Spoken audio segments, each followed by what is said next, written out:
Okay, and we're back. So, this is the first time in a long time that I'm doing a YouTube video, and I'm really kind of testing this out. So, we'll see how this goes. I used to have all of the equipment.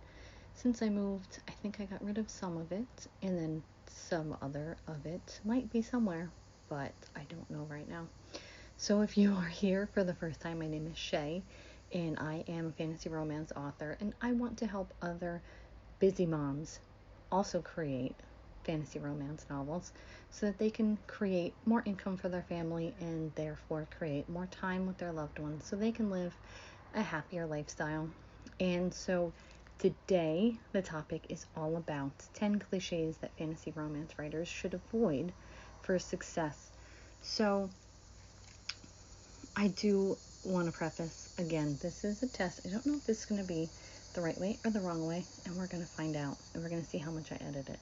But before I get too far into this, the first one is the chosen one, where the protagonist is the only one who can save the world. So this is one that works pretty often, but it has to be done correctly. I would say the only one that does it very well would probably be A Throne of Glass, if that's something that you like. Now, I say very well because it has had, a lot of success.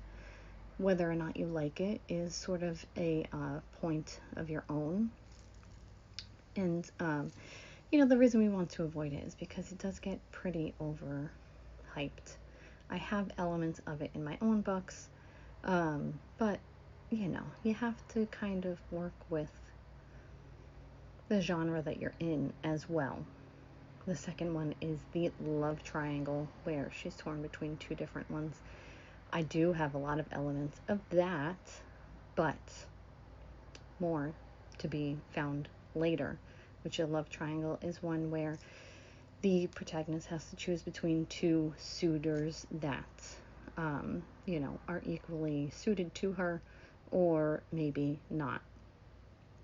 The third one, the damsel in distress. That one I can't really get behind, no offense to all those damsels in distress out there, but if you constantly need to be rescued by a man, then I'm not into it. And, there's elements of it. I still am totally down with a man that's going to come and save you, but be strong enough to hold your own, right? The fourth is the evil overlord. This is the one who is the villain that's only goal is to conquer and destroy the entire world.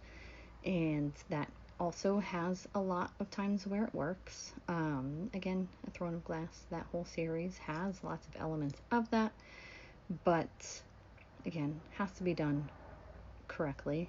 Instant love. This is a very popular genre where you fall in love like the first time they see each other. I'm not a big fan of that. I definitely have never experienced that in my own life.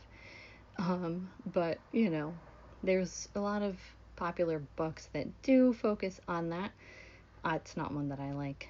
The wise old mentor is the character who knows everything and guides the protagonist, often dying to motivate them. The seventh is the orphaned hero, where the protagonist's parents become a driving force because their parents are not alive anymore. That is something that is featured in mine, but also more to be determined later.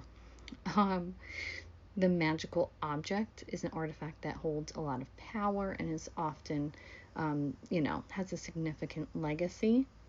So, yeah, there's a lot of that also in Throne of Glass, where there's, certain elements that are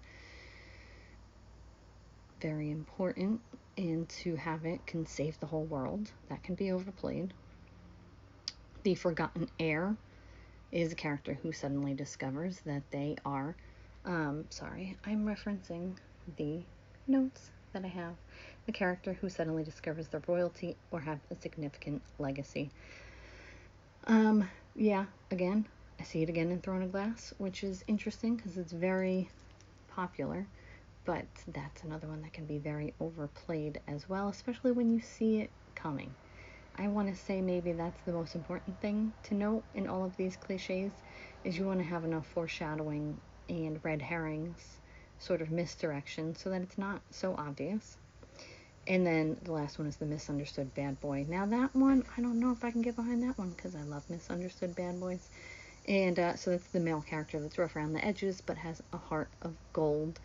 And again, you can include elements of these, but it is also important to note when it's done well and when it is not. So by avoiding these, you can create more original and compelling stories to keep your readers hooked. So if you found that helpful, please like and comment down below with what's your favorite or what's your most hated cliche in writing, and maybe what's one that you would hope to write or hope to avoid writing. So thanks for watching, and I'll see you again soon.